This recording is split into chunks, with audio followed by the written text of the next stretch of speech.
अच्छा, हमने अभी तक जो एक बेस मॉड्यूल पढ़ा है उसको हम बेसिक्स बोलते हैं प्रोग्रामिंग के। कंप्यूटर साइंस में जो भी चलता है वो थ्रू प्रोग्राम चलता है, उसके पीछे कुछ लाइंस ऑफ कोड एग्जीक्यूट हो रहे होते हैं। ये थोड़े फंडामेंटल हमें समझ आए होंगे।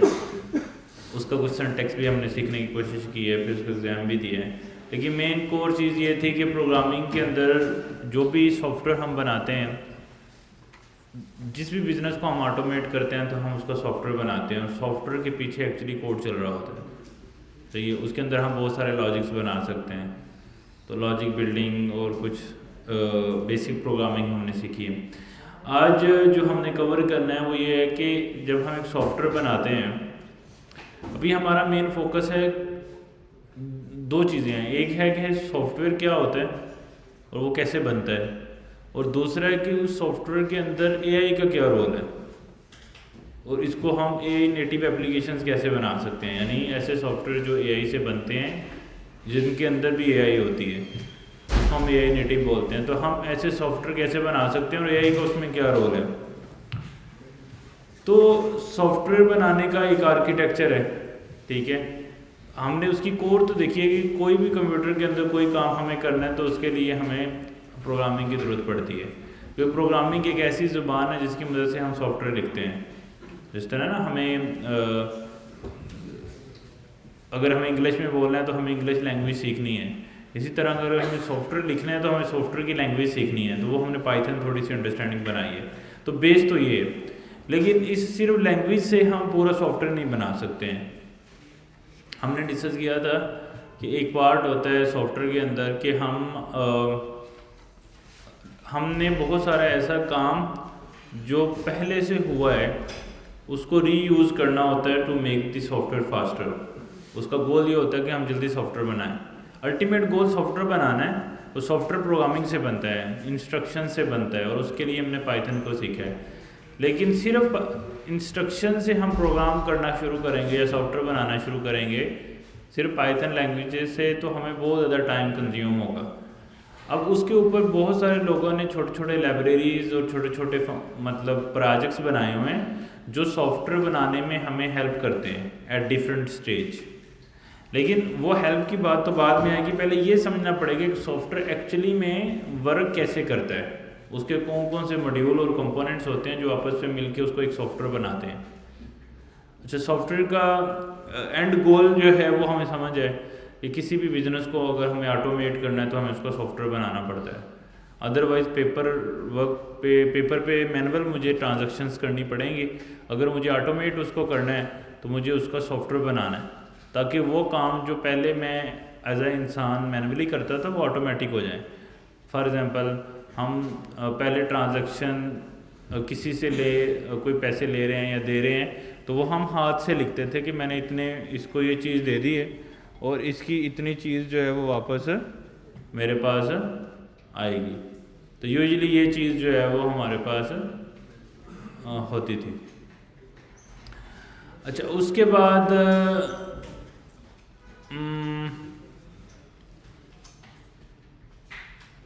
ये यूजुअली चीज़ हम यूजुअली देखते हैं कि ऐसे होता है। लेकिन अब टारगेट ये है कि हमने उसको ऑटोमेट करना है। तो उसको ऑटोमेट करने के लिए ऑटोमेट कैसे करना है कि जो ट्रांजैक्शन मैं खुद कर रहा हूँ, जो ट्रांजैक्शन मैं खुद कर रहा हूँ मैनुअली हाथ से, उसको सॉफ्टवेयर के अंदर डालना है ताकि सारी प्रोसेसिंग ऑटोमेटिक हो सके। सही है। फॉर एग्जांपल, अगर हमें किसी का बिल कैलकुलेटर ऐप बनानी है तो बिल की सारी ट्रांजैक्शंस मैं मैनुअली लिखूंगा, पूरा एक खाता बनाना पड़ेगा ना, फिर वो हिसाब होगा एज़ कम्पेयर टू ऑटोमेटिक बन जाए। तो यानी जो इंसान काम करता है वो मशीन काम करने लग जाए, इसलिए हम सॉफ्टवेयर बनाते हैं यूजुअली। वो आसान भी हो जाता है, उससे एक्यूरेसी भी आती है, उसमें करप्शन के चांसेस भी कम हो जाते हैं, उसमें हिसाब किताब भी अच्छा हो जाता है, उससे हमें प्रॉफिट होता है ऑलवेज। किसी भी बिज़नेस को स्टार्ट करते हुए बगैर सॉफ्टवेयर के वो बिज़नेस चलाओगे तो आपको नुकसान ज़्यादा होगा। अगर सॉफ्टवेयर के थ्रू चलाओगे, एक तो आपको मैन पावर कम चाहिए होगी। देखो ना, रेस्टोरेंट पे सारा हिसाब मैनुअली हो, कोई सॉफ्टवेयर ना हो, तो कितने ऑर्डर आए, कितने गए, कितनी चीज़ें खरीदी, कितनी बेची, किसको कितने पैसे दिए, वो हिसाब करने बैठ जाएं। वो तो 3-4 लोग सिर्फ हिसाब करने के लिए चाहिए रोज़ के, जो सारा दिन हिसाब कर रहे हैं बैठ के। वर्सेस अगर हम सॉफ्टवेयर बना लें तो खुद ही सॉफ्टवेयर ही बता देगा कि कितनी सेल हुई, कितनी इनकम हुई, कितना खर्चा हुआ, कितनी चीज़ें हुई, कितनी सैलरी चलेगी, ये टोटल नेट प्रॉफिट आज का बना है। तो कितना आसान है एज़ कम्पेयर टू हम मैनुअली वो सारा काम करें। तो मैन पावर हमें ज़्यादा चाहिए। तो किसी भी सॉफ्टवेयर के अंदर मैन पावर का एक जो है वो अंसर शामिल होता है। अच्छा, उसके बाद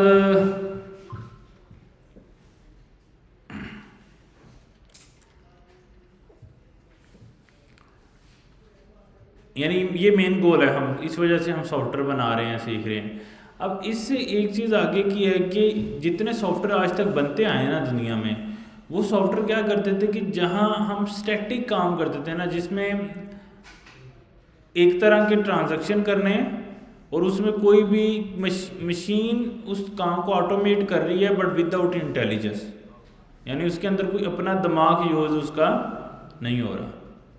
समझ रहे हो बात, कि मशीन उस इंटेलिजेंस पे काम कर रही है लेकिन उसमें उसका अपना दिमाग यूज़ नहीं हो रहा। ये एक्चुअली हमारी उसके अंदर चीज़ शामिल है।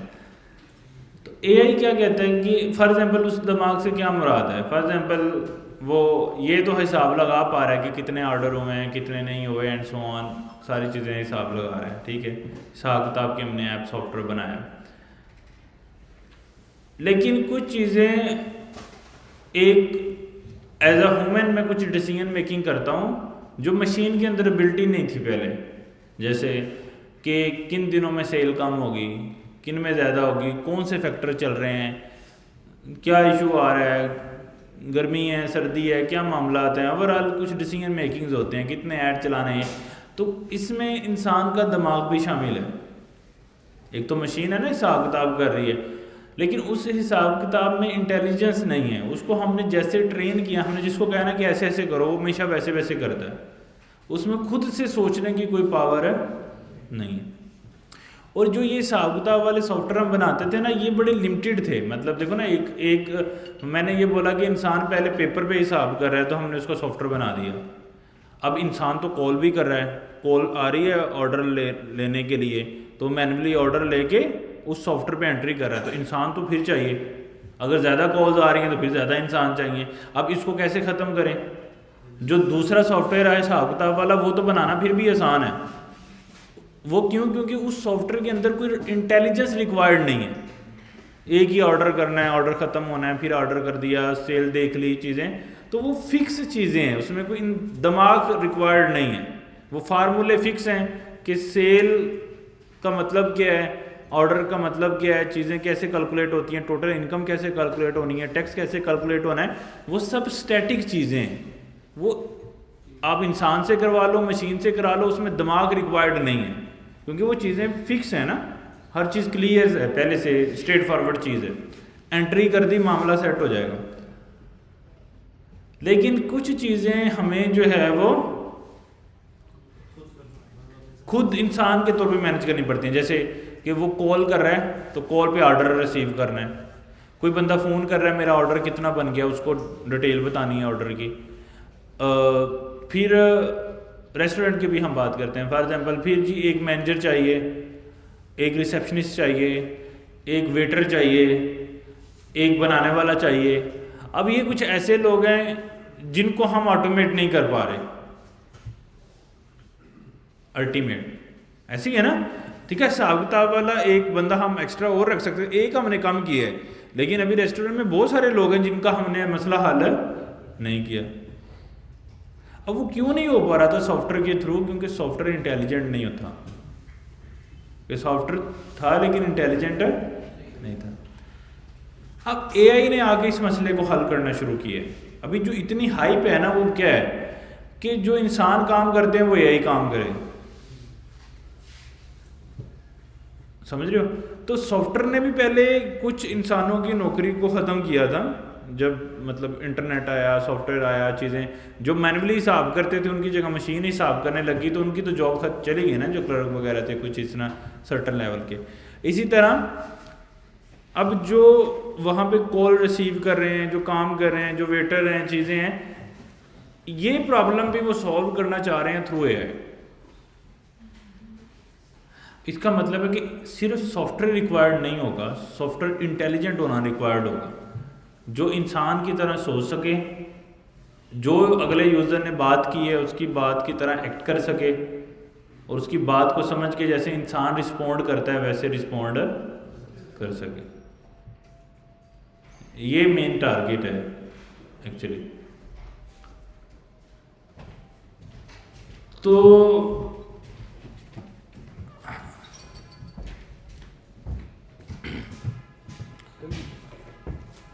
अभी हमने क्या करना है, ये समझना है कि एक सॉफ्टवेयर जो है हम कैसे लिखते हैं, ठीक है, और फिर सॉफ्टवेयर का जो है ना वो आउटकम क्या आती है वो देखनी है।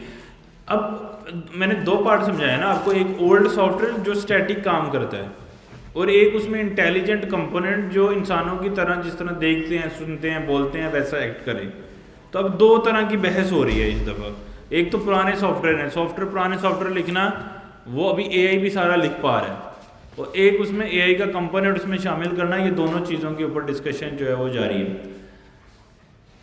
अब हमने ये समझना है कि दोनों सॉफ्टवेयर वर्क कैसे करते हैं, इनमें कौन कौन से कंपोनेंट होते हैं, वो कंपोनेंट आपस में कनेक्टेड कैसे होते हैं, और उसमें चीज़ें एक दूसरे से लिंक होकर कैसे चलती हैं। अगर हमें ये बात समझ आ गई तो हम आसानी से सॉफ्टवेयर ना सिर्फ बना सकते हैं बल्कि उनके अंदर एआई का कंपोनेंट भी ऐड कर सकते हैं स्टैटिक के साथ साथ, क्योंकि काम तो सारा एआई ने करना है, हमने तो वो सॉफ्टवेयर बनाना है। तो वो सॉफ्टवेयर पहले ये समझ आया ना वो बनता है, मतलब उसमें कौन कौन से कंपोनेंट है, वो जब वो क्लैरिटी हो जाएगी बाकी का काम सब एआई कर देगा, उसमें हमें एफर्ट करने की ज़रूरत नहीं है। एआई अब इतना इंटेलिजेंट हो गया जिसको हम एआई ड्रिवन बोल रहे हैं, ये सब एआई करेगा। इसको करने के लिए अगर हम पुराना सॉफ्टवेयर देखें ना, तो एक सॉफ्टवेयर के 3 पार्ट होते हैं।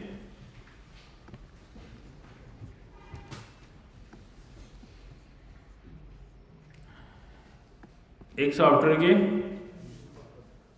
3 पार्ट होते हैं। एक को हम बोलते हैं फ्रंट एंड उस सॉफ्टवेयर का, एक को हम बोलते हैं बैकएंड, एक को बोलते हैं डेटाबेस।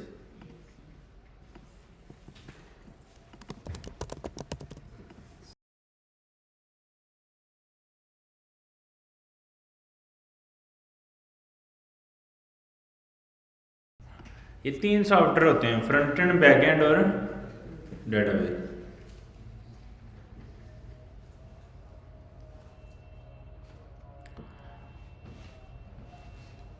ये एक कंप्लीट सॉफ्टवेयर होता है यूजुअली। ये मतलब सॉफ्टवेयर की समझो लेयर्स हैं, लेयर 2, लेयर 1, लेयर 2। तो इसको हम 3 लेयर सॉफ्टवेयर भी बोलते हैं कि फ्रंट एंड, बैक एंड और डेटाबेस। तो 3 लेयर्स होगी ना, लेयर 1, लेयर 2, लेयर 3, तो 3 लेयर सॉफ्टवेयर इसको हम बोलते हैं।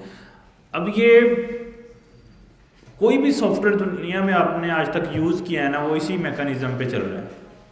व्हाट्सएप से लेके, फेसबुक से लेके, लिंक्डइन से लेके, स्काइप से लेके, कोई सॉफ्टवेयर आप इमेजिन करो, कोई रेस्टोरेंट में पॉइंट ऑफ सेल सिस्टम है, फार्मेसी में जाते हो वहाँ कोई सॉफ्टवेयर चल रहा है, वो सारे का सारा सॉफ्टवेयर इस 3 लेयर्स पे चल रहे हैं। दुनिया में जितने सॉफ्टवेयर हैं वो सब इन 3 लेयर्स पे चल रहे हैं।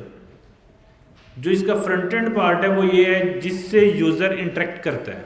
यूज़र जिस सॉफ्टवेयर के पार्ट से इंटरेक्ट करता है, जो यूआई होती है सॉफ्टवेयर की जो हमें नज़र आती है, उसको हम front end of the software बोलते हैं। एक उस सॉफ्टवेयर के बिहाइंड द सीन काम हो रहा होता है, उसको हम बैक एंड बोलते हैं। और फिर ये जितना सॉफ्टवेयर का फ्रंट एंड बैक एंड है ये एक जगह पे स्टोर होता है।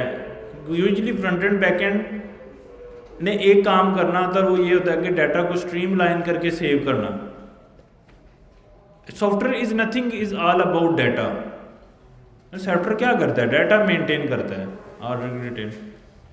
फ्रंट एंड सॉफ्टवेयर का वो पार्ट होता है जो हमें नज़र आता है। जैसे व्हाट्सएप है ना, वो ग्रीन ग्रीन हमें नज़र आता है, या फेसबुक है वो ब्लू ब्लू नज़र आती है, उसमें बटन्स हैं, उसमें चीज़ें हैं, लॉगिन फॉर्म मुझे ना, जो भी चीज़ मुझे नज़र आ रही है ना फ्रंट व्यू के ऊपर, उसको हम फ्रंट एंड बोलते हैं। उसके बिहाइंड द सीन जो काम हो रहा है ना, वो बैक एंड है। ठीक है, तो हमारा सॉफ्टवेयर जो है वो फ्रंट एंड, बैक एंड और डेटाबेस पे मुश्तमिल है। अब बैक एंड क्यों बनाते हैं? सारे का सारा काम हम फ्रंट एंड से भी कर सकते हैं। जैसे एक एप्लीकेशन है हमारे लैपटॉप में जिसे हम कैलकुलेटर बोलते हैं। एक कैलकुलेटर हम एक एप्लीकेशन है। अब ये एप्लीकेशन है सिर्फ वन लेयर एप्लीकेशन है। कौन सी है ये सिर्फ फ्रंट एंड की कंप्लीट एप्लीकेशन ही सिर्फ फ्रंट एंड है, इसमें कोई बैक एंड और डेटाबेस इन्वॉल्व नहीं है। उसका क्या मतलब है? इसमें हम जितनी कैलकुलेशंस करते हैं ना, वो परमानेंट याद नहीं रहती हैं, मतलब वो परमानेंट स्टोर कहीं पे नहीं होती हैं। इसकी जितना डाटा है ना, वो थ्रू रैम मैनेज होता है। जो फ्रंट एंड एप्लीकेशन की सारी कैलकुलेशन है वो किस में हो रही होती हैं? रैम में हो रही होती हैं। तो रैम हमें पता है, RAM is a temporary memory, temporary storage है, टेम्परेरी मेमोरी है। जब अगर हम चाहते हैं ऐसी एप्लीकेशन जिसमें की हुई ट्रांजैक्शन परमानेंट रहे, तो उसमें हमें डेटाबेस की ज़रूरत पड़ती है। क्योंकि डेटाबेस जो है ना, वो डेटाबेस में जो डाटा स्टोर होता है ना, वो हार्ड में स्टोर होता है, रैम में स्टोर नहीं होता। तो डेटाबेस एक ऐसा सॉफ्टवेयर है जो डाटा को ऑर्गेनाइज करके हार्ड में सेव करता है, रैम में सेव नहीं करता। जब वो हार्ड में करता है तो हार्ड वाला डाटा हमें पता है कि वो किस में होता है, रोम वाला डाटा परमानेंट स्टोरेज होती है, वो कभी डिलीट नहीं होती। ठीक है, तो कुछ ऐसी एप्लीकेशंस होती हैं जिसमें मुझे डाटा परमानेंट स्टोर नहीं करना, तो उनमें फिर हमारे पास सिर्फ वन लेयर एप्लीकेशन ही बनती है, यानी वो फ्रंट एंड पे ही सारा काम हो जाता है। जितना भी काम मुझे करना है वो किस में हो जाता है? फ्रंट एंड में ही हो जाता है।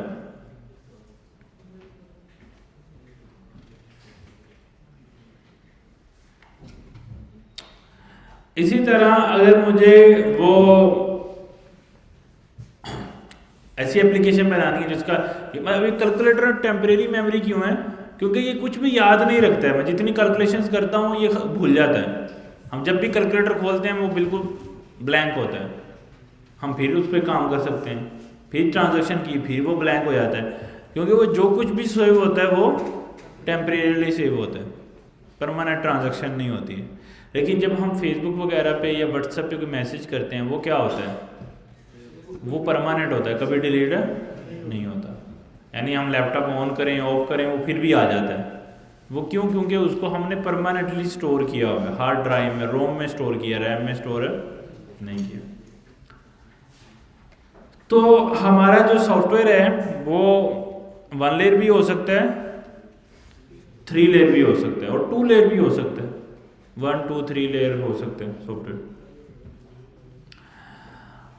1 लेयर का मतलब मैंने समझा दिया है, सिर्फ फ्रंट एंड पे हो, उसका डाटा फिर परमानेंटली स्टोर नहीं होगा, वो वन टाइम होगा, बाद काम होगा और ख़त्म हो जाएगा। ठीक है, इमेज क्रॉपर आपने यूज़ किए होंगे, वो इमेज क्रॉप करता है ख़त्म, फिर दोबारा नई इमेज क्रॉप कर लो। क्या ख्याल है? प्रिंटर की एप्लीकेशन है जो प्रिंट कर दी है पेज, प्रिंट किया, बात ख़त्म, तो वो बात को परमानेंट याद नहीं रखती, वो फ्रंट एंड पे काम होता है, ख़त्म हो जाता है। तो ऐसी बहुत सारी एप्लीकेशंस हम यूज़ करते हैं जो 1 लेयर एप्लीकेशंस होती हैं। उसके बरक्स हमारे पास 2 लेयर एप्लीकेशंस होती हैं। उसमें क्या होता है, ये बैक एंड बीच में से स्किप हो जाता है समझो, तो अब फ्रंट एंड डायरेक्टली डेटाबेस से बात कर रहे हैं। अब ये थोड़ा सा रिस्की पार्ट है जिसमें हम डायरेक्टली फ्रंट एंड को डेटाबेस की एक्सेस दें। अगर वो रिस्की पार्ट क्यों है वो हम अभी समझेंगे।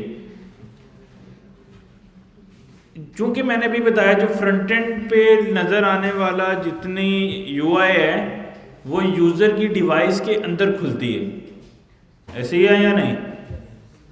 कि जो भी मैं खोलता हूँ वो अपने डिवाइस में खोलता हूँ ना, व्हाट्सअप, फेसबुक, व्हाटएवर, जो मेरी अपनी डिवाइस है, और जब वो मेरी डिवाइस में खुलती है तो उसके अंदर जितना चलने वाला कोड है ना वो भी मैं देख सकता हूँ, उसके अंदर चलने वाला सारा कोड भी मैं देख सकता हूँ। फॉर एग्जाम्पल हम कोई भी ऐप खोलते हैं, जैसे मैं ये एक वेबसाइट खोलता हूँ, ठीक है, इसमें जितना इसमें अब ये सॉफ्टवेयर खुला है, इस सॉफ्टवेयर के अंदर ये सारी चीज़ें जो हैं वो पड़ी हैं। मैं क्या करता हूँ, इंस्पेक्ट करके व्यू, अच्छा, मैं इंस्पेक्ट करके मैं ये सारे का सारा कोड देख सकता हूँ जो इस सॉफ्टवेयर को बनाने के लिए यूज हुआ है। ये सारा कोड मैं पढ़ सकता हूँ, देख सकता हूँ एंड सो ऑन, ठीक है। अब ये भी कोड है, इंस्ट्रक्शंस हैं। हमने बोला ना कि सॉफ्टवेयर तो विदाउट इंस्ट्रक्शन कुछ भी नहीं होता है, तो हमारा जो सॉफ्टवेयर है उसकी तीनों लेयर्स एक्चुअली कोड ही है। फ्रंट एंड भी कोड है, बैक एंड भी कोड है, और डेटाबेस में भी सेल्फ कोड की इंस्ट्रक्शंस ही चल रही होती हैं। तो अगर हम फ्रंट एंड को डायरेक्टली एक्सेस देंगे डेटाबेस की, यानी 2 लेयर एप्लीकेशन बनाएंगे, तो उसमें इशू क्या आता है कि डेटाबेस की एक्सेस होने का मतलब ये है कि फ्रंट एंड इंस्पेक्ट करके इस डेटाबेस कौन सी हम यूज़ कर रहे हैं, उसके क्रेडेंशियल्स क्या हैं वो रीड कर सकता है। कोई हैकर होगा ना, कोई हमारे जैसा डेवलपर भी हो सकता है यूज़र। अगर हम डेटाबेस को एक्सेस कर लें तो हम डेटाबेस में वैल्यू चेंज कर सकते हैं। Database is nothing is a memory, ये तो कुछ भी नहीं है, एक मेमोरी है ना। तो उसको अगर हम मेमोरी सेल की वैल्यू को चेंज कर दें तो क्या होगा, वो चेंज हो जाएगी। तो ये इशू है, ये इशू है। अब फॉर एग्जाम्पल हमने बैंक की एप्लीकेशन बनानी है। अब बैंक में हर बंदे का अपना बैलेंस है, हम एक दूसरे को ट्रांजैक्शन करते हैं, बैलेंस अब नीचे ऊपर जाता है। अब हमारे जैसा कोई हैकर है, अब वो 2 लेयर एप्लीकेशन हो बैंक की, तो वो कोड से देख के कि इसकी डेटाबेस क्या है, डेटाबेस को एक्सेस करके उसमें बैलेंस चेंज कर दे। It's a big security risk, समझ आ रही है। तो ये तो नहीं फार्मूला चलता है। इस वजह से सेंटर के अंदर हम एक और मॉड्यूल ऐड करते हैं, डेट इज कॉल्ड बैकएंड। वो क्या कहलाता है, बैकएंड कहलाता है। अब फ्रंट एंड, बैकएंड और डेटाबेस। तो अब बैकएंड क्या होता है, बैकएंड भी सेम फ्रंट एंड की तरह कोड होता है, लेकिन वो कोड हम फ्रंट एंड की तरह देख नहीं सकते हैं। यानी हमने ये एक वेबसाइट खोली है, इसका कोड मैं कुछ देख पा रहा हूँ, ये जितना कोड है ना, this code is called age, यानी ये इस कोड को हम एक्चुअली कहते हैं फ्रंट एंड। लेकिन इसके बैकएंड में कुछ काम हो रहा होगा। जब हम लॉगिन करते हैं, पेमेंट ट्रांसफ़र करते हैं, वो फ्रंट एंड पे नहीं होती है, वो बैक एंड पे हो रही है। लेकिन वो कोड किस ज़ुबान में लिखा हुआ है, यानी किस लैंग्वेज में लिखा है, वो कोड एक्चुअली क्या लिखा है, उस कोड में क्या काम हो रहा है, और वो कोड किस क्योंकि बैकएंड की ही अगर मैं कुछ भी बैकएंड के बारे में नहीं जान सकता, तो मैं ये जान सकता हूँ कि उसने किस डेटाबेस से कनेक्ट किया हुआ है? नहीं। जब मैं बैकएंड ही नहीं जान पा रहा तो मैं डेटाबेस भी जान नहीं पाऊंगा। तो हम सिर्फ सॉफ्टवेयर का जो फ्रंट एंड पार्ट है ना, उसको तो इंस्पेक्ट कर सकते हैं किसी भी तरीके से, लेकिन वो किस बैकएंड, वो उसके बैकएंड में क्या कोड चल रहा है, उस कोड की लॉजिक क्या है, और उस लॉजिक के अंदर डेटाबेस कौन सी यूज़ हो रही है, इसका मुझे कुछ पता नहीं लगता है। तो इससे क्या आता है, सिक्योरिटी जो है वो अपवर्ड हो जाती है, सिक्योरिटी बढ़ जाती है। यानी फ्रंट एंड, बैक एंड और डेटाबेस जब हम इकट्ठे काम करते हैं तो उससे सिक्योरिटी क्या हो जाती है, अच्छी हो जाती है। क्योंकि बैक एंड का कोड हम देख नहीं सकते हैं एज अ डेवलपर भी। तो जब हम बैक एंड का कोड देख नहीं सकते हैं तो वो सिक्योर हो जाता है, इन शॉर्ट। अच्छा, फिर अब ये बात समझनी पड़ेगी कि अगर हम इसका कोड नहीं देख सकते हैं तो फ्रंट एंड बैक एंड के साथ कनेक्ट कैसे करता है, फिर ये भी तो इशू होगा ना। अगर हम कोड ही नहीं देख पा रहे तो ये दोनों आपस में कनेक्ट कैसे करते हैं? इसके लिए एक मैकेनिज्म यूज होता है और उसको हम बोलते हैं रिक्वेस्ट रिस्पॉन्स। क्या बोलते हैं? Request response. ये कि फ्रंट एंड ने अगर कोई भी काम करना है वो बैक एंड को रिक्वेस्ट करेगा कि ये काम कर दो। अब बैक एंड वो काम किस तरह कर रहा है ये बात फ्रंट एंड को नहीं पता लगती है। फ्रंट एंड सिर्फ इतना कहता है कि ये काम कर दो, लेकिन वो काम कैसे करना है, किस तरह करना है, क्या कोड चलना है, किस डेटाबेस में डाटा चेंज होना है, क्या होना है, ये फ्रंट एंड को पता नहीं लगता। जब सारा काम हो जाता है बैक एंड फ्रंट एंड को कहता है काम हो गया। इस वजह से फिर सिक्योरिटी जो है वो काफ़ी अच्छी हो जाती है, क्योंकि जब देखो ना मुझे पता ही नहीं है बैकएंड में क्या हो रहा है, सिंपली हम फ्रंट एंड वाले बैकएंड को कॉल करते हैं और बैकएंड को कहते हैं ये काम कर दो, बैकएंड काम कर देता है और हमें रिस्पॉन्स दे देता है कि ये काम हो गया। ठीक है, तो ये सिनेरियो है।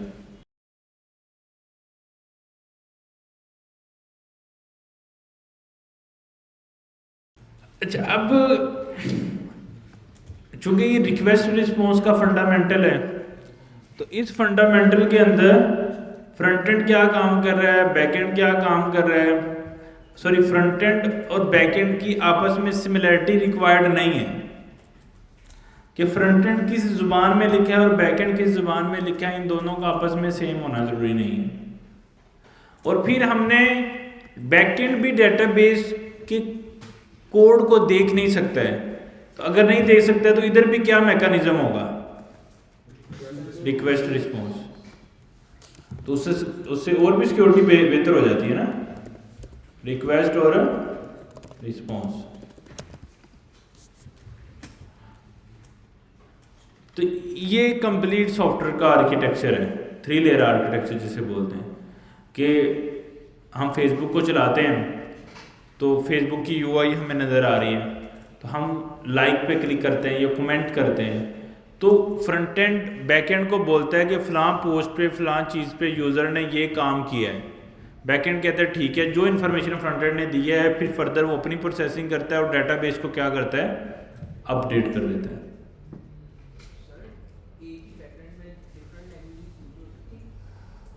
एक ही बैकएंड में एक लैंग्वेज यूज होगी, लेकिन एक एप्लीकेशन के एक से ज़्यादा बैकएंड हो सकते हैं। जब एक से ज़्यादा हो सकते हैं तो फिर एक से ज़्यादा लैंग्वेज हो सकती हैं। उसको हम मैक्रो सर्विसेज आर्किटेक्चर बोलते हैं कि बैकएंड के ऊपर हम छोटी छोटी सर्विसेज बनाते हैं, तो वो छोटी छोटी सर्विसेज एक्चुअली बैकएंड होता है। बहुत सारे बैकएंड होते हैं छोटे छोटे जो डिफरेंट काम करते हैं और डिफरेंट डेटाबेसेस अपडेट कर रहे होते हैं, और उन सब का एक ही फ्रंट एंड होता है। जैसे फेसबुक वगैरह है ना, इनका एक बैकएंड नहीं होता है, हंड्रेड्स ऑफ डिफरेंट बैकएंड हैं जो फ्रंट एंड से कम्युनिकेट करते हैं, फ्रंट एंड जिनके साथ कम्युनिकेट करता है, समझ रहे हो? यानी उसको हम मैक्रो सर्विसेज बोलते हैं। ऐसा हम क्यों करते हैं? क्योंकि बैकएंड का काम ज़्यादा होता है और वो एक मशीन पे चल रहा होता है। फॉर एग्जांपल देखो, फ्रंट एंड कहाँ पे चलता है? यूज़र की डिवाइस में। कहाँ चलता है?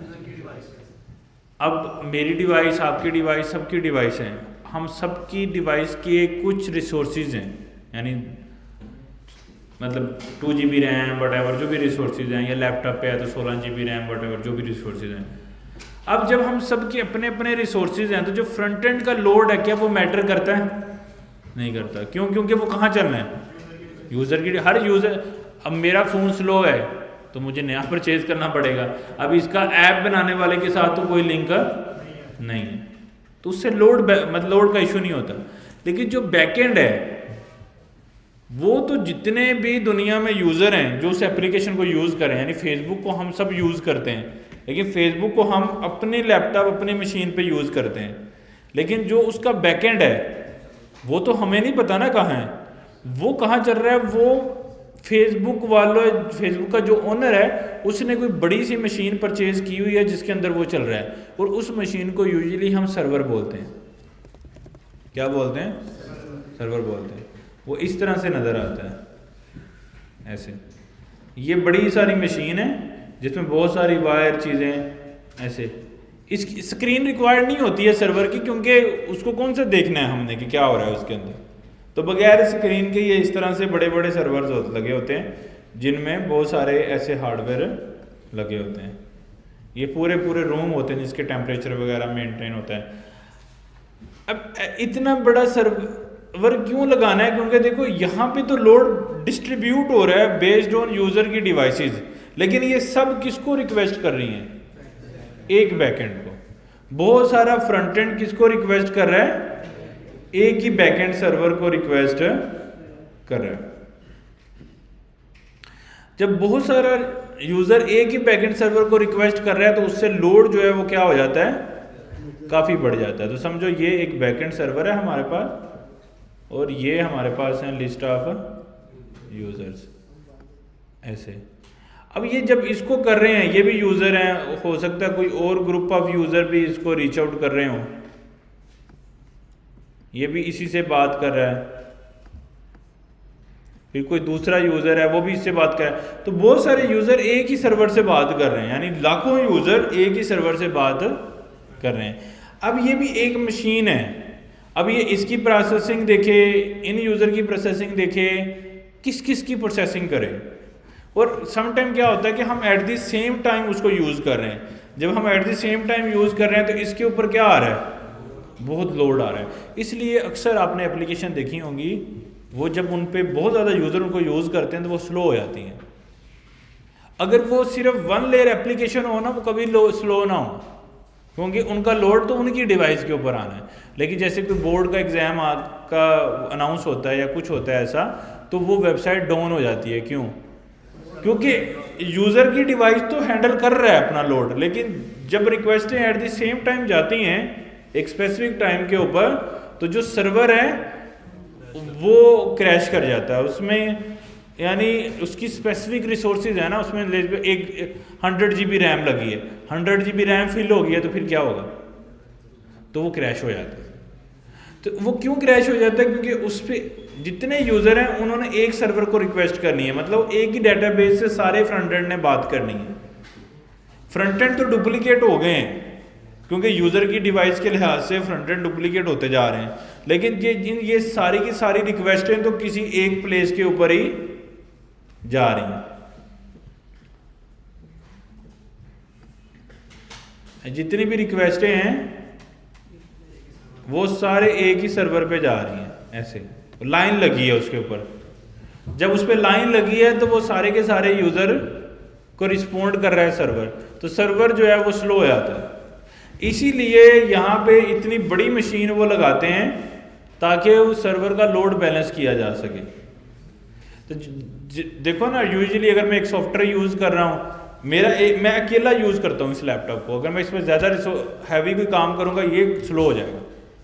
अब एक मशीन है जिसको लाखों यूज़र यूज़ कर रहे हैं, तो उस पर भी तो लोड पड़ता होगा ना, तो वो स्लो हो जाती है इस चक्कर में। इसका हल क्या है? यूजुअली इसका हल ये है कि हम ये बैकएंड को मोनोलिथिक ना रखें, एक बड़ा बैकएंड ना रखें, हम इसको छोटे छोटे हिस्सों में डिवाइड कर दें और वो छोटे छोटे हिस्सों छोटे छोटे डिफरेंट सर्वर्स के ऊपर डिप्लॉयड हो। उसका फ़ायदा क्या होगा? फ़ायदा ये होता है, अगर एक सर्वर ख़राब हुआ है तो सारी, अक्सर ऐसे हुआ है ना जब एप्लीकेशन डाउन्स होती हैं, AWS डाउन हो गया व्हाटएवर, तो तब भी सर्वर डाउन होता है। लेकिन अगर हम मैक्रो सर्विसेज बनाएंगे ना तो फिर एक तो लोड बैलेंस करना आसान होगा, और दूसरा अगर कोई एक कंपोनेंट में कोई ख़राबी आ रही है तो बाकी चलते रहते हैं।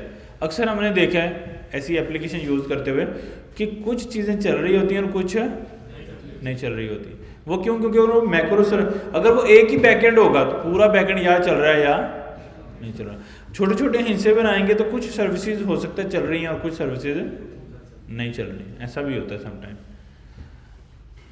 तो जो आपका क्वेश्चन था कि हम बैकएंड को ज़्यादा लैंग्वेजेस लगा सकते हैं तो लगा सकते हैं, लेकिन उसके लिए फिर हमें मैक्रो सर्विसेज की तरफ जाना पड़ता है। और मैक्रो सर्विसेज क्या है? एक बड़े बैकएंड को छोटे हिस्सों में डिवाइड करने के प्रोसेस को हम माइक्रो सर्विसेज बोलते हैं। लैंग्वेज मैटर नहीं करती है, डिपेंड करता है कि हम उसमें काम क्या कर रहे हैं। देखो ना, एक काम है उसमें मैं मैं कह रहा हूँ मैंने ऐसी एप्लीकेशन बनानी है जो पूरा 3D रूम मुझे बना के देगी। अब ये it's a resource extensive task. अब हम कहते हैं यूज़र आएंगे, वो कहेंगे मुझे ये मेरे घर की पिक्चर है, इसका मुझे 3D बना दो, इसको पूरा बना के। तो it's a very very resource extensive task. अब हमारी एप्लीकेशन पॉपुलर हो जाती है, अब मिलियन ऑफ यूज़र उसको यूज़ करके कह रहे हैं मेरा घर बना दो, तो क्या होगा? तो सर्वर तो किस किस का घर बना रहा होगा ना एट द सेम टाइम। तो इट्स मीन कि वो हमें या तो बहुत बड़ा करना पड़ेगा या वो फ्लैप हो जाएगा। सर्वर में रैम यूज होती है, सारा होता है ना, एक मशीन होती है, जिस तरह मेरा ये लैपटॉप है इसी तरह की एक मशीन है, उसमें सारा एक मशीन तो पूरी उसमें हर चीज़ ही होती है ना, सिर्फ रैम रोम नहीं, उसका CPU, उसमें वायरिंग हर चीज़ होती है जैसे इस लैपटॉप में सारे फीचर होते हैं उसमें। हर सॉफ्टवेयर का सर्वर होता है। हर सॉफ्टवेयर किसी सर्वर, हर सॉफ्टवेयर का जो बैकएंड है वो किसी सर्वर पे डिप्लॉयड होता है। सर्वर एक हैवी ड्यूटी मशीन है जिस पे जो बहुत सारा काम कर सकती है, हैवी काम कर सकती है। ये लैपटॉप डिज़ाइंड है एक पर्सन के लिए, जो सर्वर है वो डिज़ाइन किए हैं लाखों लोगों को लाखों लोग उसको एट द सेम टाइम इस्तेमाल कर सकते हैं। और जैसे ये लैपटॉप है ना, इसको मुझे शट डाउन करना पड़ता है, सर्वर्स को शट डाउन करने की ज़रूरत नहीं होती, वो 24/7 चलते रहते हैं ऑलवेज। तो इसीलिए उनको हम हाई ड्यूटी मशीन्स बोलते हैं। फ्रंट बात समझ आ गई आपको मेन क्या है? तो डिपेंड करता है कि हमें हर जो एप्लीकेशन है वो किसी न किसी सर्वर पे डिप्लॉय होती है, ठीक है, और वो सर्वर कुछ भी हो सकता है। इसका मतलब है कि हमें जब हम अपना सॉफ्टवेयर बनाएंगे उसका फ्रंट एंड तो यूज़र की डिवाइस पे चल जाएगा, उसका जो बैक एंड है वो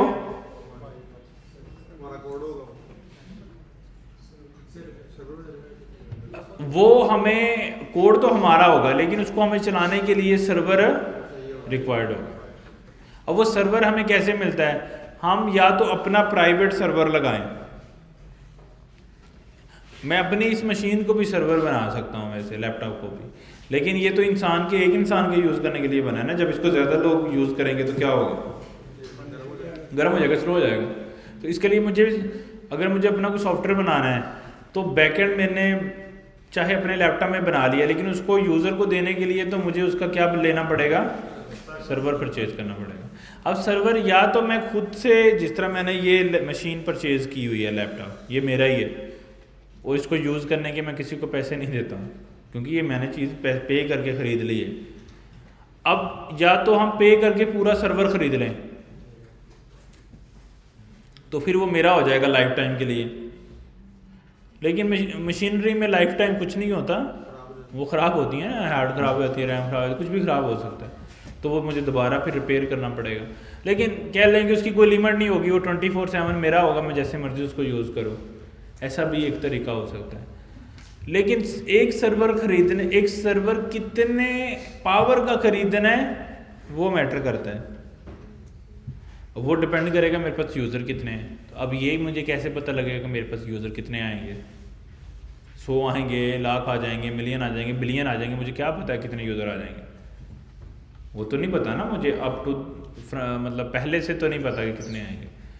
और हम एक बहुत बड़ी मशीन परचेज़ करके रख लें, एक ये लैपटॉप 8-10 लाख का है एक लैपटॉप, तो एक बड़ा सर्वर कितने का होगा? तो करोड़ों में तो होगा। इतना हैवी सर्वर ले लें तो यूज़र आए कोई ना, तो उस सर्वर का क्या करना है? आप समझ रहे हो?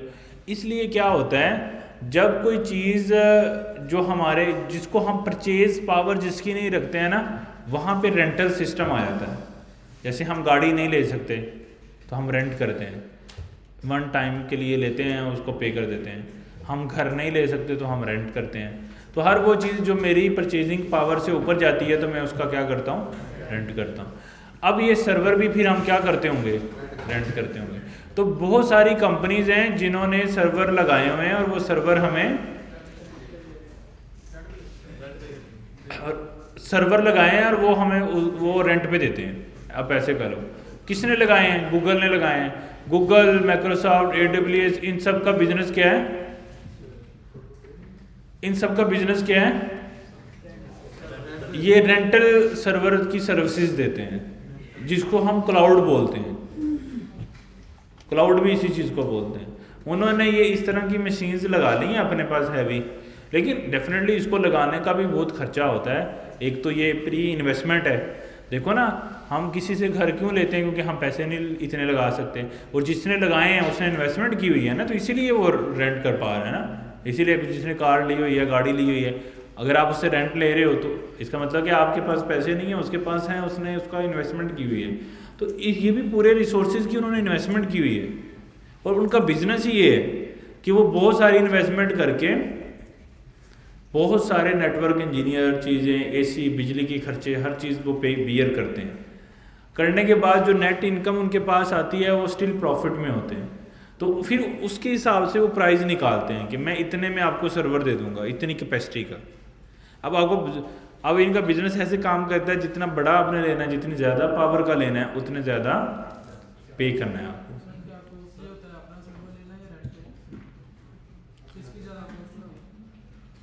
डेफिनेटली ये तो वही है ना कि अपना घर लें या रेंट पे लें, किसकी कॉस्ट ज़्यादा होती है?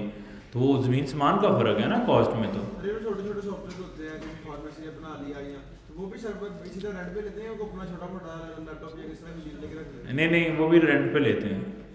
आप नहीं ले सकते हो ना खुद से सर्वर की कॉस्ट है। हैं 4-5 कंप्यूटर भी चलाने हैं, फिर भी उसको महंगा पड़ेगा, क्योंकि एक सर्वर लेट्स सपोज आपने वन टाइम कॉस्ट से ले लिया, 10-15-20 लाख का सर्वर ले लिया, तो उसको चलाने के लिए एक तो एक्सपर्ट चाहिए, उसकी कॉस्ट, फिर उसको 24 घंटे एक टेम्परेचर चाहिए, उसको एसी चलाना पड़ेगा। तो एसी आप अपने लिए नहीं चला पा रहे तो सर्वर के लिए क्या चलाएं? समझ, उसकी कॉस्ट आती है। 24/7 एसी चलाना पड़ता है, सर्दी गर्मी एसी पे रहता है वो। फिर उसका कुछ ख़राब हो गया तो फिर क्या करेंगे? बीच में मिडल सर्विसेज भी हैं जो थोड़ा लो लेवल का देती हैं। जितनी अच्छी कंपनी होगी उसने उतना अच्छी मैनेजमेंट की है सारे सर्वर्स की। यानी मैनेजमेंट क्या है, उनके पास बहुत सारे लोग हैं, कोई हार्ड ख़राब होती है फ़ौरन चेंज कर देते हैं। वो हमेशा कहते हैं कि आपका सर्वर वो 100% गारंटी देते हैं कि आपका सर्वर कभी डाउन नहीं होगा। तो इस तरह की चीज़ें, कोई कभी इलेक्ट्रिसिटी ऐसा, अब लेट्स सपोज हम अपना सर्वर लगाते हैं, नेटवर्क इंजीनियर भी रख लिया, एसी भी लगा लिया, सारा कुछ कर लिया, लाइट ही चली जाए तो वो भी करनी पड़ेगी मैनेज। मतलब हमारे लिए बहुत ज़्यादा इश्यूज़ हैं एंड यूज़र के लिए कि वो अपना सर्वर लगाए। तो उस सबसे ज़्यादा बड़ी अब कुछ चीज़ें होती हैं जो हमारे कंट्रोल में नहीं होती हैं, उसके लिए फिर हमें वही करना पड़ता है। जैसे अब ऐसी बात है कि मैं अपना हेलीकॉप्टर खुद ले लूँ, मैं हेलीकॉप्टर पे ड्राइव करना चाहता हूँ तो मैं उसका खुद ले लूँ। अब खुद लेके उसको चलाने का कितना खर्चा है, वर्सेस एक दिन के लिए मैंने उसको चाहिए तो बंदा रेंट कर ले, वो ज़्यादा फ़ायदा है, या मैं उसका पूरा हेलीकॉप्टर परचेज कर लूँ? तो इट्स ऑलवेज कॉस्टली, समझ रहे हो। तो सर्वर को खुद से मैनेज करना it's not a good idea. हमेशा किसी से रेंट पे लेना is always a good idea. उसकी आपको नो डाउट पे करना पड़ता है, ऑलवेज कॉस्ट भी ईयर करनी पड़ती है, लेकिन फिर भी एक दफ़ा में आप हिसाब लगा लो, एक अच्छी लोकेशन पे एक घर आप लेते हो, परचेज करते हो, वर्सेस आप एक एवरेज सा घर रेंट पे लेते हो, तो उसकी जो टोटल लाइफ की कॉस्ट है उससे ज़्यादा उसकी कॉस्ट आती है, मतलब जो आप वन टाइम उसको परचेज करोगे, समझ रहे, क्योंकि वो ज़्यादा महंगा है ना उस चीज़ में। तो इसी तरह अगर आप एक सर्वर लेते हो और उसको मैनेज करते हो, चलाते हो, तो आपको उससे ज़्यादा कॉस्ट आएगी एज़ कम्पेयर टू आप किसी से रेंट पे लेते हो लाइफ टाइम के लिए। और बात यह है कि हमें फिर मज़े की बात क्या है, अपना लेंगे तो फिर क्या करना पड़ेगा, ज़्यादा यूज़र आ गए, एक और नया परचेज करके लाओ, उसमें हार्ड करो, चीज़ें करो, मतलब और यूज़र आ गए वो एक और ले आओ। तो ऐसे ऐसे तो हम तो ये गूगल की तरह बन जाएंगे भाई, हम रोज़ सर्वर ही परचेज करते होंगे। तो और उसको अगर ऐसे यूज़र आज रात को आ गए हैं तो एक नया सर्वर मुझे मैनुअली लेके आने में कितना टाइम लगेगा? 10-15 दिन लग जाएंगे, महीना लग जाएगा उसको परचेज करके सेट करने में। वर्सेस अगर मैं गूगल को जाके एक लफ्ज़ बोलता हूँ कि यार इतनी रैम थी अब इतनी कर दो, या उसको ऑटो भी लगा सकते हैं, अगर ज़्यादा यूज़र आ रहे हैं तुम खुद ही इसको बड़ा करते जाओ सर्वर को, थोड़े यूज़र आ रहे हैं तुम खुद ही इसको छोटा करते जाओ, उसको हम लोड बैलेंसर बोलते हैं। तो लोड बैलेंसर क्या करता है, लोड को देखते हुए खुद ही बैलेंस करता है, उसके हिसाब से बिल जनरेट होगा, उसके हिसाब से बिल जनरेट होगा। लेकिन एटलीस्ट उससे फिर गारंटी मिलेगी कि यूज़र डाउन नहीं होगा। ये जो बड़ी कंपनियां होती हैं इनके पास बहुत बड़े बड़े सर्वर लगे होते हैं, फिर भी इनकी क्रैश हो जाता है सर्वर। देखो मशीन है, मशीन कभी भी गलती कर सकती है ना, कभी भी मिस्टेक हो सकती है, कोई भी एरर आ सकता है, कभी भी कुछ भी हो सकता है।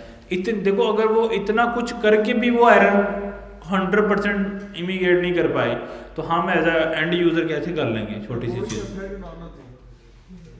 वो चूँकि हम ज़्यादातर वो होता क्यों है, जब सारी दुनिया डाउन होती है उसकी रीज़न क्या होती है कि हम यूजुअली किसी बड़े लेट्स सपोज दुनिया में ज़्यादातर 99% कंपनीज बड़ी जो कंपनीज हैं गूगल, अमेज़ॉन, मतलब फेसबुक, इनके डाटा सेंटर्स को यूज़ कर रही होती हैं। अगर किसी इनके एक डाटा सेंटर में इशू आता है तो पूरी दुनिया के जो सॉफ्टवेयर उस डाटा सेंटर के अंदर डिप्लॉयड हैं, डाटा सेंटर जहाँ बहुत सारी मशीन ये पड़ी हैं, तो अब मतलब समझो 90% ऑफ द एप्लीकेशन अमेज़ॉन पे डिप्लॉयड है डायरेक्टली या थर्ड पार्टी के साथ। अगर वो डाउन हो जाए तो क्या होगा, तो जितनी 90% एप्लीकेशन उस पर चल रही हैं सब डाउन हो जाएगी।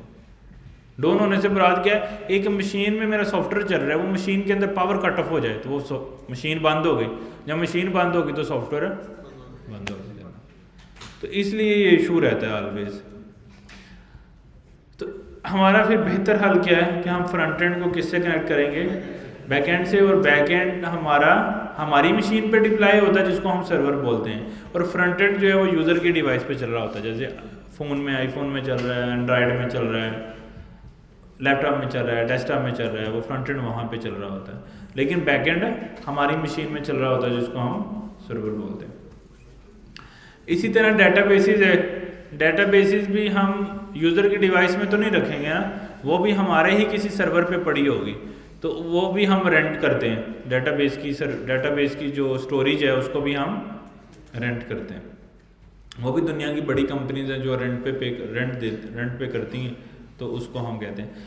अब ये जो रेंटल सिस्टम है ये कोई घरों वाला तो निज़ाम है नहीं, जो रेंट है ये थोड़ा सा स्मार्ट तरीका है, इसमें हम ऊपर नीचे चीज़ें कर सकते हैं, सो ऑन।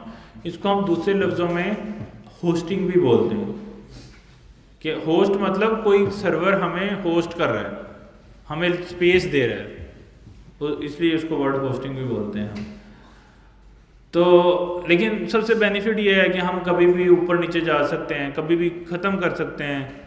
मुझे लेट्स सपोज मैं चाहता हूँ यार मैंने आइडिया शुरू किया, सर्वर परचेज़ किया, सारा कुछ किया, अब मैंने नई आइडिया चलाना, फिर मैं फ़िज़िकल सर्वर परचेज़ करके रख लूँगा तो अब मुझे बेचना पड़ेगा, बेचेगा तो फिर सस्ता बिकेगा। तो अगर रेंट लिया होगा फ़ौरन जाके बटन क्लिक करूँगा, ख़त्म, अब आगे से मुझे बिल नहीं आएगा, उसके बाद से फ़ायदा होगा ना। तो ये हमेशा फ़ायदा होता है कि हम जब क्लाउड यूज़ करते हैं ना, इस रेंटल सिस्टम को हम क्लाउड भी बोलते हैं। क्लाउड क्यों वर्ड बोलते हैं, क्योंकि जो हम सर्वर परचेज़ करते हैं उसकी एग्जैक्ट लोकेशन मुझे नहीं पता होती।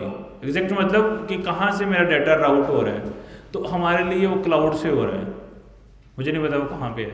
मैंने उसे परचेज़ कर लिया, अब कहाँ से डाटा आ रहा है मुझे क्या पता है, लेकिन कहीं से आ रहा है, USA से आ रहा है, यूरोप से आ रहा है, कहीं से आ रहा है डाटा राउट होके, तो आ रहा है, तो इसलिए हम वर्ड क्लाउड बोलते हैं उसको। क्लाउड मतलब बादलों से आ रहा है, हमारा मतलब हवाओं में है हमारा डाटा, कहीं पे पड़ा है, क्लाउड पे पड़ा है।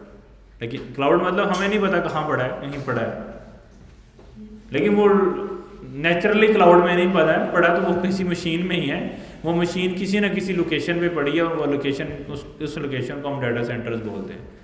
इस पर भी वो वर्किंग करते हैं। ऐसा हो सकता है कि देखो एक सर्वर मैंने एक सिटी में रखा है, हमने यहाँ पे एक सर्वर रख दिया, अब अल्लाह ना करे इस बिल्डिंग में फायर हो जाए तो क्या होगा, तो उस सर्वर में तो सारा डेटा पड़ा है, तो वो तो सर्वर ही सड़ जाएगा, तो फिर पीछे क्या बचेगा, कुछ भी नहीं। अगर हम अपना लगाएंगे फिर हम उसका बैकअप बनाएंगे। अब बैकअप ऐसा भी नहीं है कि हम उसी लोकेशन पे बनाएं, अब हमें दूसरी बिल्डिंग में ले जाना पड़ेगा। दूसरी बिल्डिंग अगर पूरे सिटी को या पूरे इलाके को मसला हो गया, फिर दूर करना पड़ेगा, दूसरे सिटी में जाना पड़ेगा। अच्छा, सारे सिटी का इंटरनेट बंद हो गया,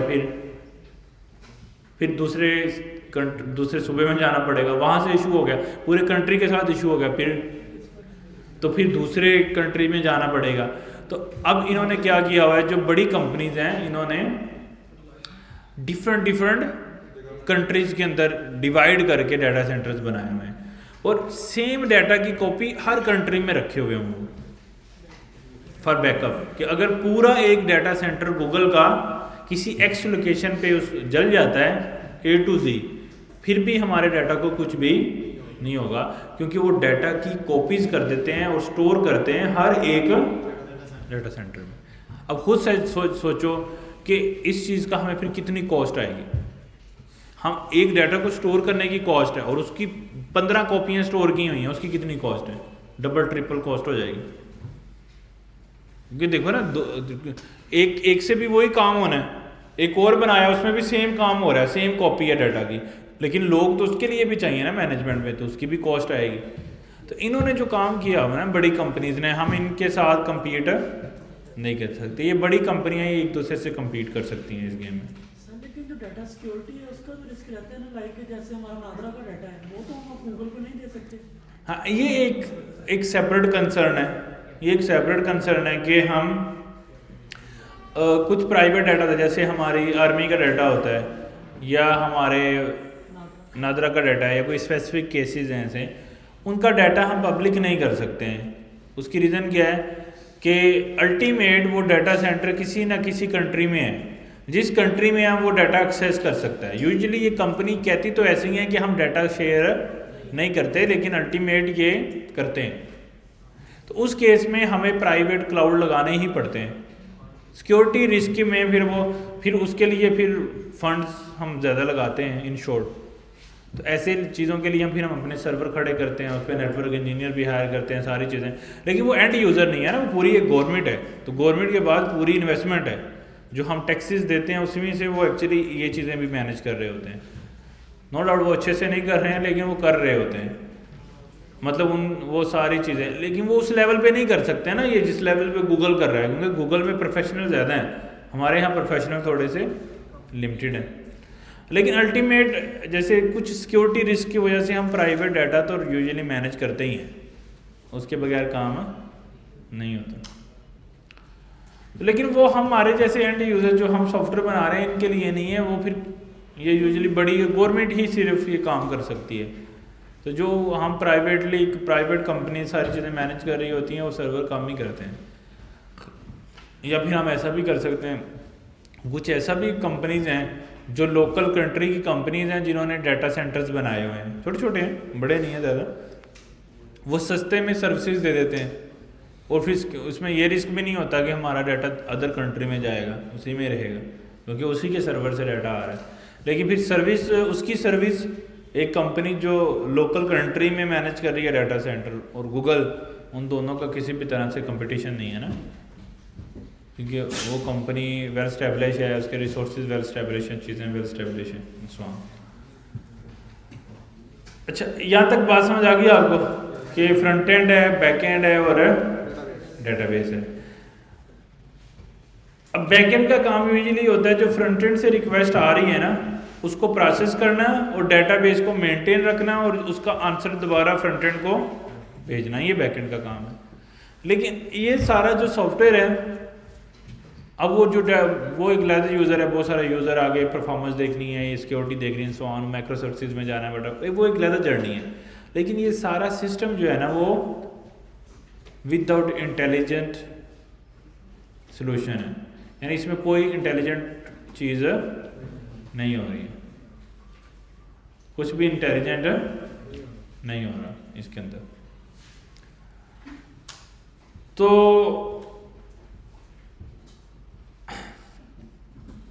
इसका हल क्या है फिर? ए को इंटीग्रेट करना। पहली बात तो ये है कि हमें इन 3 लेयर पे सॉफ्टवेयर बनाना आता हो, फिर इस सॉफ्टवेयर के अंदर एआई कैसे ऐड करनी है ये आता हो, तो फिर हमारा जो कंप्लीट जर्नी है वो मुकम्मल होगी।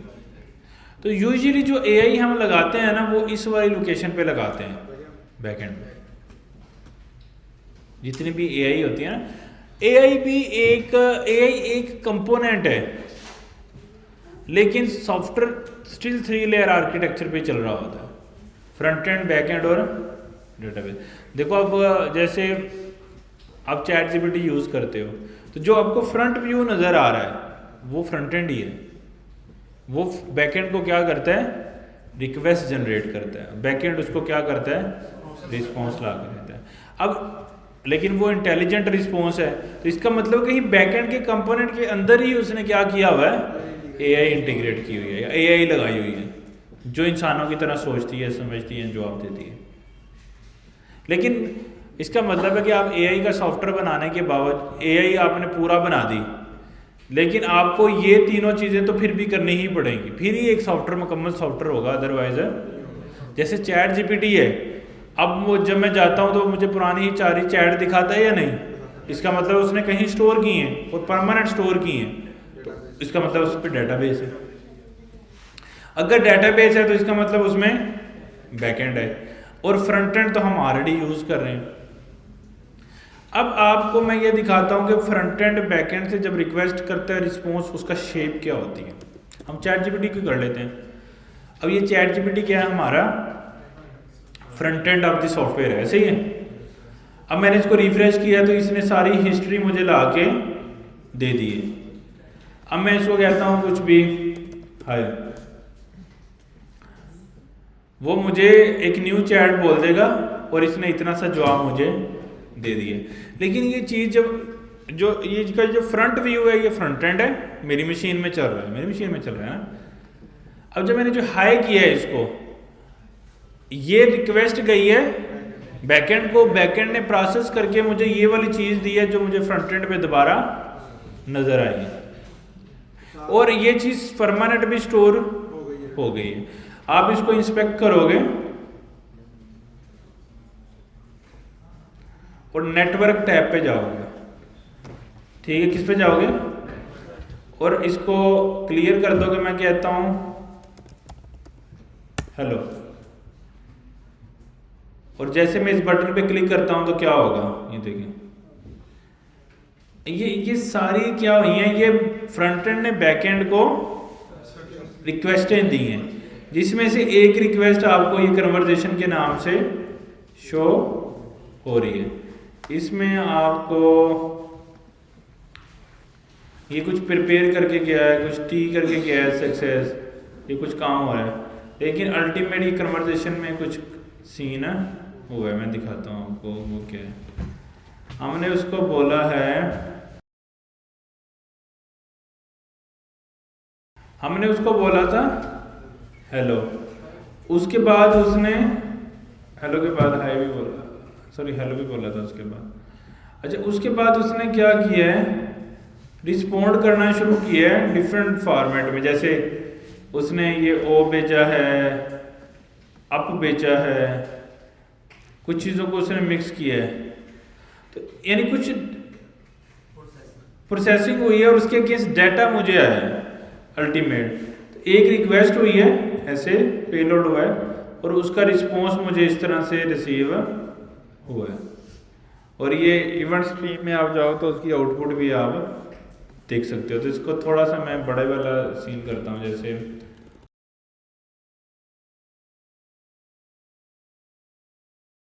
अब ये देखो, ये क्या हो रहा है, वो जो इधर आपको टेक्स्ट नज़र आ रहा है ये यहाँ पे मुझे आ रहा है, और जो मैंने क्वेश्चन इससे किया है वो मैंने इधर भेजा है इसको, कि यूज़र का ये रोल है, उसके सारे मैसेजेस चीज़ें वो मैंने यहाँ से सेंड किए हैं। जैसे ये पॉलिटिक्स के ऊपर ऐसे लिखो, और जो इसका ये है, ये सारा इसका क्या आ रहा है, रिस्पॉन्स जनरेट हो रहा है, और एंड पे वो डाटा कह रहा है डन, यानी उसने पूरा काम अपना कर दिया। चंक्स में आया ये, लेकिन रिस्पॉन्स आ रहा है। तो इसका मतलब ये जितना मुझे टेक्स्ट यहाँ पे नज़र आ रहा है, ये फ्रंट एंड पे ही सारा कुछ नहीं हो रहा, ये फ्रंट एंड रिक्वेस्ट कर रहा है बैक एंड को कि ये काम कर दो। रिक्वेस्ट करने का स्टाइल है ये। जैसे देखो ना, मैसेजेस में अगर आप जाओ तो वो जो हमने इसको मैसेज किया था ना, वो ये कॉन्टेक्ट के अंदर आ रहा है। तो ये इसने जो मैसेज किया था वो इसको पेलोड में भेजा है फ्रंट एंड ने बैक एंड को, और बैक एंड ने उसको फिर इस तरह से रिस्पॉन्ड किया है। तो ये चैट जीपीटी भी यानी रिक्वेस्ट रिस्पॉन्स के मैकेनिज्म पे चल रहा है, जितना भी चल रहा है। इस तरह और भी जितने हम सॉफ्टवेयर यूज़ करते हैं वो भी सारे रिक्वेस्ट रिस्पॉन्स के ऊपर चलते हैं। जैसे अगर हम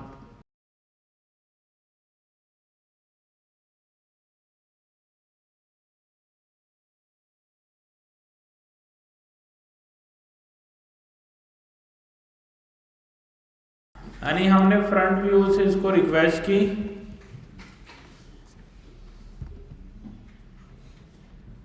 नेटवर्क रिक्वेस्ट में गए,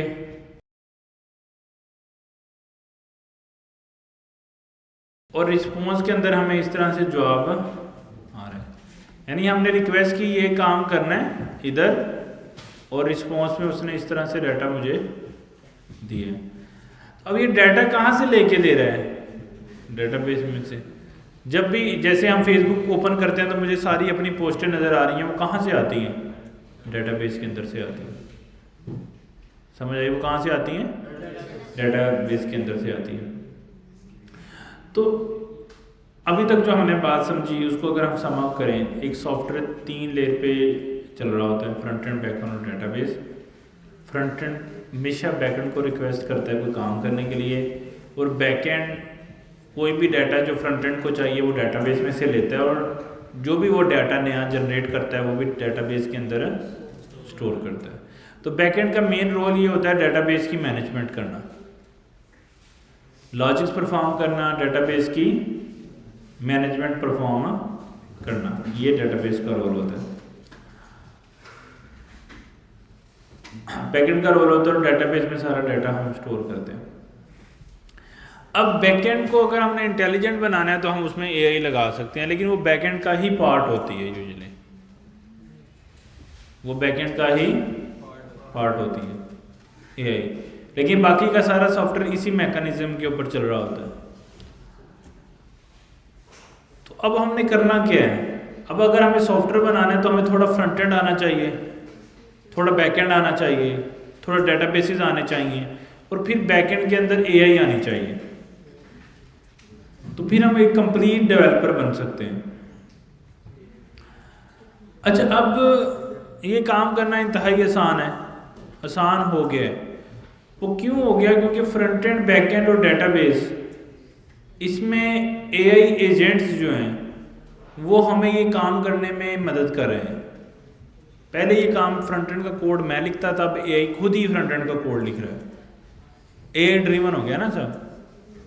बैकएंड का कोड मैं लिखता था, आज एआई लिख देता है। डेटाबेस का कोड मैं करता था सेटअप, वो डेटाबेस को भी खुद ही सेटअप कर देता है। अब टेक्निकली फिर हम क्या करेंगे? हम ये देखेंगे कि एआई को यूज़ करके फ्रंट एंड कैसे बनाना है, बैकएंड कैसे बनाना है, और डेटाबेस कैसे सेटअप करनी है ये। और फिर जो मेन हमारा कोर्स होगा कि बैकएंड के अंदर जो एआई का पार्ट है उसके ऊपर हमें डिटेल में डिस्कशंस करने हैं टेक्निकली। इस अगर आप ये चीज़ सारी समझ जाते हो, फिर आप दुनिया में कोई भी सॉफ्टवेयर बना सकते हो। देखो ना, आपको फ्रंट एंड समझ आ गया, आपको बैक एंड डेटाबेस समझ आ गया, अब आपको आइडिया चाहिए और काम तो एआई नहीं करना है, वो सारा आप कोई भी दुनिया का सॉफ्टवेयर एग्जीक्यूट कर सकते हो फिर। और बेसिक्स भी आपको आ गए हैं पाइथन की वजह से, थोड़े बहुत अंडरस्टैंडिंग बन जाएगी, कोड क्या हो रहा है, थोड़ी अंडरस्टैंडिंग उससे बिल्ड हो जाएगी, और बाकी काम तो एआई से हो जाएगा। एजेंट और एमसीपी सर्वर, इनमें क्या फर्क होता है? वो हम डिस्कस ही नहीं कर रहे। नहीं, लाइक मैं पूछना ही जा रहा हूँ, डिस्कस करेंगे उसे कि नहीं? MCP करेंगे ना, वो जब पार्ट आएगा, एआई वाला पार्ट आएगा तो हम करेंगे। हाँ जी, क्या चीज़ कब मिलने हैं? वो भी वो तो टेस्ट देख के ये अंदाजा होगा कि क्या रिजल्ट आता है। वही ना।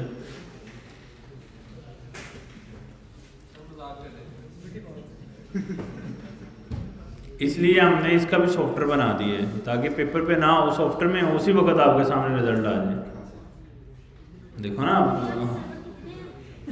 हैं किधर, कहाँ पे? पूरी दुनिया में कहते सर्वर कितने हैं? वो तो बड़ी कंपनीज ने डाटा सेंटर बनाए हैं ना, तो बहुत सारे हैं, उसकी कोई लिमिट नहीं है। यानी गूगल के हैं, अमेजोन के, बड़ी बड़ी कंपनीज बनाए, जिसके पास पैसे हैं वो इन्वेस्ट।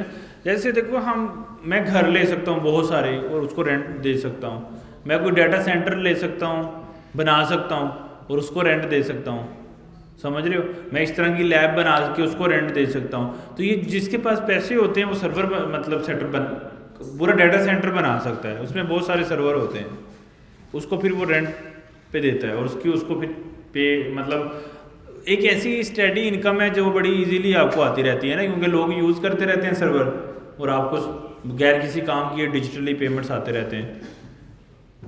तो ये है इन्वेस्टर की गेम, जिसके पास पैसे हैं वो फिर सर्वर सेटअप करते हैं।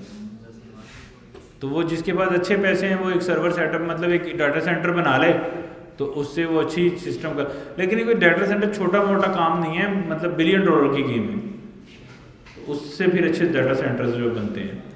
तो अभी जैसे ओपन एआई बड़ी कंपनी बन गई है दुनिया की एआई की, तो पहले वो माइक्रोसॉफ्ट के डाटा सेंटर यूज़ कर रहा था, अभी उसने अपने डाटा सेंटर बनाने शुरू कर दिए, क्योंकि उसको रेंट करना, देखो ना दुनिया की इतनी बड़ी कंपनी है, उसको रेंट करना महंगा पड़ रहा होगा ना, सारा कुछ किसी दूसरे के क्लाउड पे रखना, उसके डाटा सेंटर्स को यूज़ करना। तो अब वो अपने डाटा सेंटर लगा रहा है ओपन एआई, लेकिन उनके पास बहुत बड़ी इन्वेस्टमेंट है ना, इस वजह से वो डाटा सेंटर लगा पा रहे हैं। ये तो यानी वो हम डाटा सेंटर तो किसी के यूज़ करेंगे, अपना नहीं करेंगे, लेकिन दुनिया में जितनी नीड है ना उतना वो बनता रहता है। तो क्योंकि इन्वेस्टर जो है ना वो हमेशा नीड को ढूंढ रहा होता है कि लोगों की क्या ज़रूरत है। तो अब ऐसा हो गया मेरे बहुत सारे लोगों की सर्वर की ज़रूरत है, लेकिन सर्वर मार्केट में अवेलेबल ही नहीं है। लेकिन अब इतने सर्वर अवेलेबल हैं जितनी हमें चाहिए, हम जितने मर्जी ले लें फिर भी अवेलेबल है। तो क्योंकि बहुत सारे लोगों ने बहुत अच्छी इन्वेस्टमेंट्स की हुई हैं, समझ रहे हो। इसी तरह जब घर वगैरह हम रेंट करने जाते हैं तो काफ़ी जब भी जाओ निकलो लेने तो मिल जाते हैं, यानी ज़रूरत के मुताबिक लोग डालते रहते हैं। अब अनलिमिटेड अगर हम बना देंगे घर तो कोई रेंट ही ना ले तो वो भी लॉस है ना। तो बड़ा एक डिमांड एंड सप्लाई को मैनेज करके चलना पड़ता है। तो इसी तरह सर्वर्स के केस में है, लेकिन सर्वर वाले डिमांड एंड सप्लाई वो थोड़ी एक्स्ट्रा इन्वेस्टमेंट रखते हैं, वो मिल ही मतलब ऐसा कभी नहीं हुआ हमें सर्वर चाहिए और वो कहें कि मिल है ही नहीं सर्वर। तो एक से एक बढ़ के कंपनी है और उनके पास अनलिमिटेड रिसोर्सेज हैं। जैसे जैसे उनकी कंपनी बड़ी होती है वो ज़्यादा बड़े सर्वर लगाए जाते हैं, और जैसे जैसे उनके पैसे आ रहे हैं तो वो अपने बिजनेस को एक्सपेंड करते रहते हैं। इन शॉर्ट तो आइडिया हो गया आपको कि कैसे ये सारा सॉफ्टवेयर काम करता है। तो अब फेसबुक हो कोई सॉफ्टवेयर हो, आपने इमेजिन करना है कि उसके 3 लेयर्स हैं, कि कहीं हमारा डाटा स्टोर है डेटाबेस में, कोई बैकएंड का लेयर है और कोई फ्रंट एंड का। हम पहले फोकस करेंगे बैकएंड के लेयर पे और फिर डेटाबेस के लेयर पे फोकस करेंगे, क्योंकि ये 2 लेयर्स बैकएंड वाली ज़्यादा इंपॉर्टेंट भी है और वो उनको सीखना पड़ेगा हमें। लेकिन हमें फ़ायदा ये है कि हम थोड़े थोड़े बेसिक्स कवर करेंगे, बाकी हम एआई ड्रिवन काम करेंगे ताकि हम फास्टली गोल अचीव कर सकें। क्योंकि पहले हम मैनुअली कोड करते थे, अब वो करने की ज़रूरत नहीं है, तो हम एआई को बोलें तो वो कर देगा। लेकिन आपको समझ आनी चाहिए कि कंसेप्ट क्या है बिहाइंड द सीन और कोड क्या हो रहा है, बाकी का काम एआई आसानी से कर देगा। फिर हम फ्रंट एंड को देखेंगे और उसके साथ फिर हमने एआई के कंपोनेंट को फोकस करना है। तो यूजुअली ये वाला जितना काम है ये तो कुछ क्लासेस का काम है, पहले ये भी 1.5 साल में अचीव होता था, लेकिन अब इसके एआई एजेंट आ गए हैं जो ये काम कर देते हैं कुछ घंटों में, पूरे आइडिया को वो ट्रांसलेट कर देते हैं फ्रंट एंड बैक एंड और डाटाबेस में कुछ ही घंटों में। तो अब ज़्यादा फोकस फिर हम करेंगे जो एआई वाला पार्ट है उसके ऊपर, ताकि ये वाला स्टैटिक काम तो आसानी से एआई हैंडल कर रहा है, तो हमारा मोर फोकस होना चाहिए एआई वाले काम में, जो वो भी समहाउ एआई लिख रही इसलिए उसको हम एआई नेटिव भी बोल रहे हैं, लेकिन कुछ काम वहाँ पे मज़ीद हमें सोचना है। अब ये मसला नहीं है कि सॉफ्टवेयर लिखना कैसे है, कोड कैसे करना है, मसला ये है कि सॉफ्टवेयर सोचना कैसे है। और वो सोच आपको आएगी जितना आप काम करोगे, जितना एक्सपोजर होगा, जितनी दुनिया देखोगे, जितने बिजनेसेस को समझोगे, उतनी आपको वो चीज़ की समझ आना शुरू होगी। तो वो वक्त के साथ साथ होगा। इसमें डिमांड ही होती है ना कि कस्टमर हमसे क्या डिमांड करता है, उसके मुताबिक हम काम कर सकते हैं। कस्टमर डिमांड, देखो कस्टमर कह रहा है कि मेरा ये एक्स बिजनेस है, मेरा रेस्टोरेंट है, इसके अंदर मुझे ये सब ऑटोमेट कर दो, तो अब आप उसका बिजनेस सारा समझोगे तो फिर ही एस्टिमेट करोगे ना। अब या तो फिर अब कस्टमर को बार बार फ़ोन, अभी यूजुअली हम क्या करते थे पहले, कस्टमर जो है ना, एंड कस्टमर, उससे हम बातें करते थे ऑलवेज, जिसको हम क्लाइंट भी बोलते हैं। तो क्लाइंट से हम बातें कर करके समझते थे कि क्या बनाना है, लेकिन अब क्लाइंट से ज़्यादा चैट जीपीटी से हम बातें करके समझ सकते हैं, क्योंकि क्लाइंट ने भी वही बातें करनी है। कोई भी बिजनेस है, जिस तरह क्लाइंट को पता है कि वो कैसे चलता है, वैसे चैट जीपीटी को भी पता है वो कैसे चलता है। तो वाई नॉट कि हम पहले चैट जीपीटी से समझें कि वो बिज़नेस चलता कैसे है। दुनिया का कोई बिजनेस है, आप समझो उससे, वो बताएगा कैसे वर्क करता है, आपको क्या क्या चीज़ें चाहिए, वो कैसे उसका ऑपरेशन चलते हैं, कैसे सारी चीज़ें मैनेज होती हैं, सो ऑन। फिर बाकी की कुछ चीज़ें क्लाइंट भी बता सकता है कि ये करो। लेकिन क्लाइंट अब ज़्यादातर वो नॉन टेक्निकल होते हैं, हमें वो उतनी हेल्प नहीं कर सकते। वो तो हमें यही समझा सकते हैं ये बिज़नेस ऐसे ऐसे चल रहा है, बाकी सारी चीज़ें तो हमें खुद ही करनी है। लेकिन ज़्यादा स्मार्ट तरीका ये है कि हमें खुद भी पता हो कि बिजनेसेस वर्क कैसे करते हैं, तो फिर हम ज़्यादा अच्छे तरीके से हम उसको ऑटोमेट कर सकते हैं। तो अभी फिर हमने क्या करना है नेक्स्ट टाइम से, जो बैकएंड का एक कंपोनेंट है ना, जो बैकएंड का मॉड्यूल है, इसको एक्सप्लोर शुरू करना है। बैकएंड किस तरह हम बना सकते हैं। दो तरह के बैकएंड मैंने समझाया, एक मैक्रो सर्विसेज और एक जो मोनोलिथिक बैकएंड होते हैं, एक में सब कुछ लिखना। ये मैक्रो सर्विसेज कैसे बनानी है, ये बैकएंड बनते कैसे हैं, पाइथन के थ्रू बैकएंड कैसे बनते हैं। अब बैकएंड हर ज़ुबान, प्रोग्रामिंग की हर ज़ुबान से बैकएंड सर्वर बन सकते हैं, मतलब बैकएंड का कोड हम किसी भी ज़ुबान में लिख सकते हैं। कब किस में लिखना है, वैसे तो ये चैट जीपीटी से थ्रेड ओपन करें कि मैं ये आइडिया पे काम करना चाह रहा हूँ, तो मुझे इस आइडिया के लिए कौन सा बैकएंड इस्तेमाल करना चाहिए, तो वो आपको बता देगा कि ये करना चाहिए। जैसे अगर हम उससे वैसे पूछते हैं अभी एक थ्रेड ओपन करके,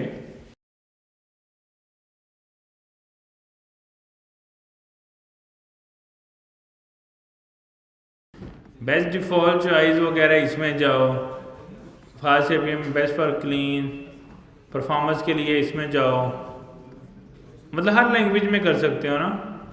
तो माई रिकमेंडेशन, फाइनल रिकमेंडेशन उसने कहा कि आप इसमें चले जाओ या इसमें चले जाओ।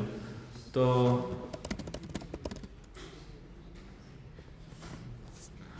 एक ही अगर उससे पूछें तो फिर वो क्या कहते हैं,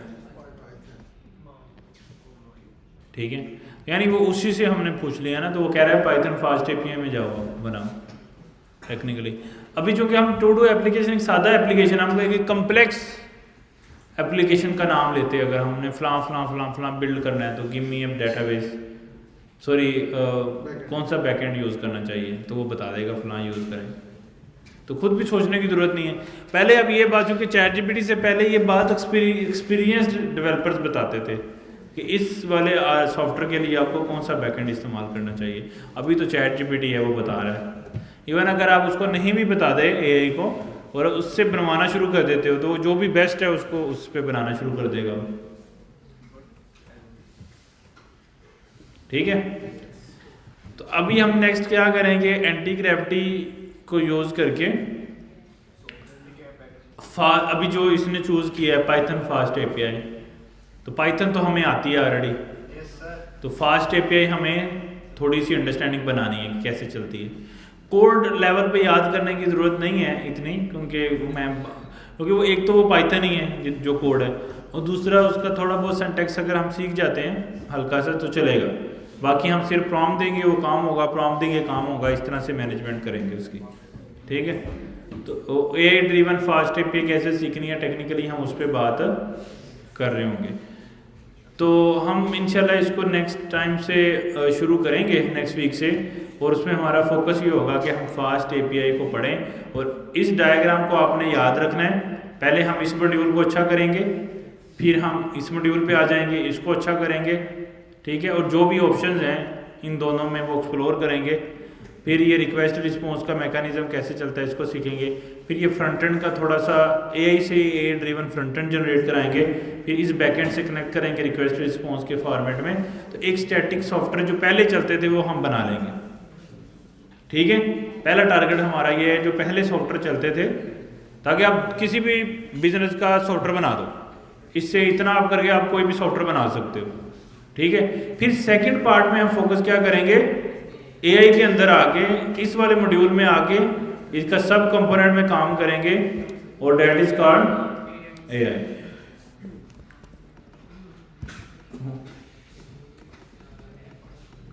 ये चला गया ये। इस वाले मॉड्यूल में आगे हम एआई पे काम करेंगे।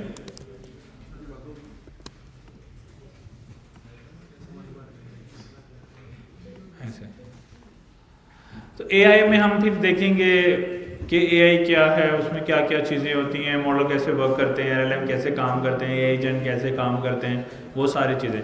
लेकिन जब भी हम जितना भी एआई पढ़ लें, ये स्टिल हमें रिक्वायर्ड होगा। जैसे देखो चैट जीपीटी भी एआई है, लेकिन वो भी तो फ्रंट एंड बैक एंड और डाटाबेस का इस्तेमाल कर ही रहे हैं, तो हमें भी ये तीनों चीज़ें इस्तेमाल करनी ही पड़ती हैं, हम जो भी कर रहे हैं। ठीक है, चलो इंशाल्लाह नेक्स्ट टाइम मिलते हैं, फिर ये सारी चीज़ें देखते हैं।